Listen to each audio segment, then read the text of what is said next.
YouTube. I just got back from an awesome day at the range. And while I've got some of my guns out of the safe, I figured now is as good a time as any to go ahead and do a gun collection video. Now, I'm not going to show you all of my guns, but I will show you the ones that I'm most likely to take to the range, or the ones that I shoot the most often. So without waiting any longer, I'm going to go ahead and get over to this desk here, get it cleared off, and we'll go through these one by one. Alright, so the very first gun is going to be a pistol. It's going to be the FNX 45 Tactical. Now, you can look at this gun and tell something's off. Let me go ahead and remove the magazine out of this, and then we'll make sure it's clear. It is. Not that it would fire anyway. This is a completely dead gun. What you see is a terrible stipple job, a really bad Cerakote job, and a fake Trijicon RMR on there. Now, I purchased this from a friend of mine who decided he was going to do some mods to this gun, stippling, Cerakoting, and he had some sort of issue with whatever oven he was using, and it got too hot and the frame shrunk, and now, as you can see, you literally have to pull the hammer back a little bit in order to get it to work. He had to go through all kinds of changes to get the slide to even fit on the frame, and I told him I'd give him $200 for it, as it was, and he took it. He said, screw it, I don't look at it anymore, because it's embarrassing, because he paid $1,100 for a gun that he basically ruined. I said, well, instead of it just sitting around, I'll give you $200 for it. Now, why I got this gun, it being dead, I just want this. That's the only reason why I bought it. So he gave me the plate that goes here in place of the Trijicon, the fake Trijicon. So what I'm going to do is buy a non-tactical model, $600-700, and put this tactical slide on it. It'll be black, so I'm gonna go ahead and Cerakote this black myself, to get everything to kind of match up. But that's why I have this FNX 45 Tactical that doesn't really work. I paid $200 for a tactical slide, a fake Trijicon, 3 15-round magazines, and whatever parts, extra parts I may need inside the frame. At least I'll have those. So that is the first pistol, and why I have that one. Alright, the next pistol is going to be my everyday carry. This is a Glock 26. This is a terrible stipple job done by me, but you know, I guess it doesn't look that bad having doing it myself. I got rid of the finger grooves because I've got giant hands that basically, as you can see, the finger grooves just won't work for me. This is bone stock trigger. It has the factory night sights that came with it. I put a base pad on that made it +2. I'll go ahead and clear this because it is my carry gun, so there's a good chance it's got something in it. Cerakoted the frame, OD green. Did the like I said, the stipple job just for extra grip because it's a small gun. But a lot of times this either rides in a holster of my belt, or sometimes if I'm in a hurry, I'll just throw it in a pocket holster and throw it in my pocket. That is the Glock 26 Gen 3, the second pistol I wanted to show you today. So for the third pistol, it's going to be my 6 Hour P320. This is the XF model, RXP. I love this gun. I really like this SIG a lot. I put a Streamlight TLR HL on it. It came with the Romeo 1 Pro, and one thing, I was either going to buy this or I was going to buy a M17, and what changed my mind, one is the, let me grab it real quick, is the grip module, the X series grip module that came with it. I just like better. than the standard P320, so that's why that's a big reason for it. And the next reason was I like the idea of having a red dot on this and still retaining my rear sight. It's got suppressor height sights on it, so I'm able to co-witness through the sight without it being on if I wanted to. And I really like that SIG did that with this model, so that's why I kind of snagged this one up.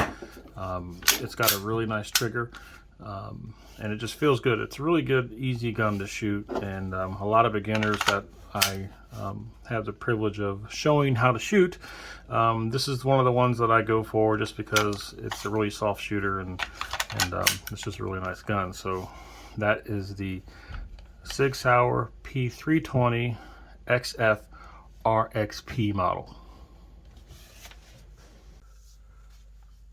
All right, next up is going to be the FN 509 Tactical. This is the gun that I featured on the channel most recently, where I did an unboxing and a setup video for it, where you can see how I installed the Delta Point Pro, the Surefire X300U, and then the newer billet striker assembly in it.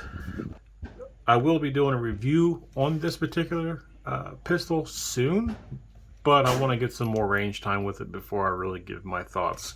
I also wanted to get a little bit more range time before I do anything about this trigger, which I'm honestly not having the same problems a lot of people are having with it. So it is the FN 509 Tactical. We're going to keep this moving. I'm going to shoot over to the wall and show you some of my rifles. So let's do that right. There we go. Over to the wall. So here I'm going to show you the rifles. This is going to be the best place to do it because I don't have any desks right now that are big enough to show off some of these. So for the first one, it's actually going to be two rifles. These two are two rifles that I believe everybody should have in their collection. They're cheap. Normally you can pick them both up for 400 bucks for the pair. So I'm going to cut right here, put them up on the wall, and I'll be right back. So the two rifles that I believe everybody should have in their collection, the top one is going to be the Ruger 1022. That's pretty obvious. Everybody should have one of those in their collection. I purchased that one like 4 years ago from Walmart for $150. The only thing that I've done to it, I put the 25 round mag in it. I bought those separate, and then the Vortex Venom red dot, which makes this thing just an absolute blast to shoot. So if you ever have the opportunity to pick you up one for cheap, which majority of them are pretty cheap, just do it. Those things are really nice. The same thing with the Mosin Nagant. That is chambered in 7.62 by 54R.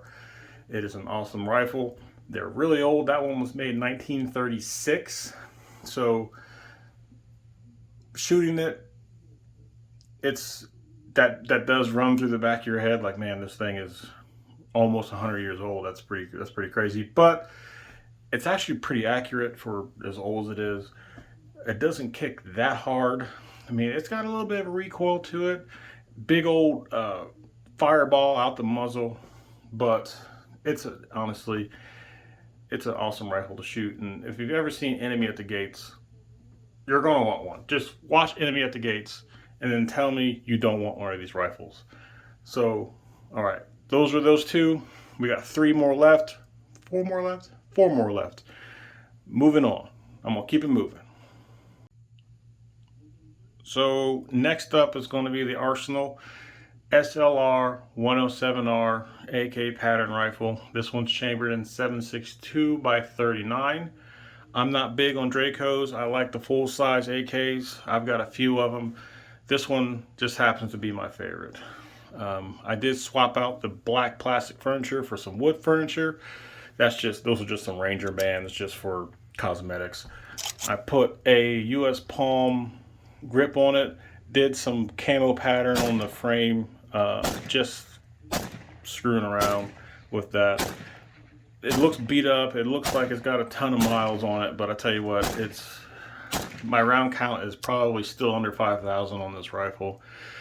and it just runs. This rifle runs, and I love it. If you have an opportunity to buy a Bulgarian AK, do it. If that is in your ability and you have the opportunity to do it, just do it, because these rifles are awesome. I love them to death. I thought about sending it out to get some more work done to it, but honestly, I love it the way it is, so more than likely I'm not going to change anything. I'm going to keep it moving with the next rifle. The next rifle is not a stranger to my channel. This is my Daniel Defense DDM4 V7.